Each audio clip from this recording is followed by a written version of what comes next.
ప్రభును, అవును ప్రభా, ఆత్మీయంగా నేను వెనకబడ్డాను, చాలా విషయాల్లో తప్పిపోయాను, చాలా విషయాల్లో తప్పిపోయాను. అడుగుదామా? ఎవరికి వారిని అడుగుదామా? అడగండి, ఎవరికి వారిని అడుగుతూ ఉండండి.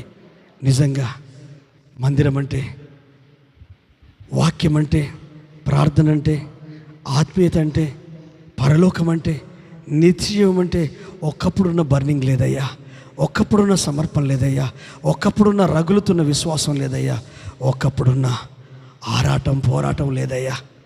జీవన పోరాటం చిక్కుకొని ఆత్మీయంగా ఎప్పుడో నేను చచ్చిపోయానయ్యా. ఒట్టిగా మందిరానికి వస్తున్నాను, ఒట్టిగా గుడికి వస్తున్నాను, ఒట్టిగా వాక్యం వింటున్నాను, కానీ ఆత్మలో ఎప్పుడో నేను చచ్చిపోయాను, మనసులో ఎప్పుడో చచ్చిపోయాను, స్వభావంలో చచ్చిపోయాను.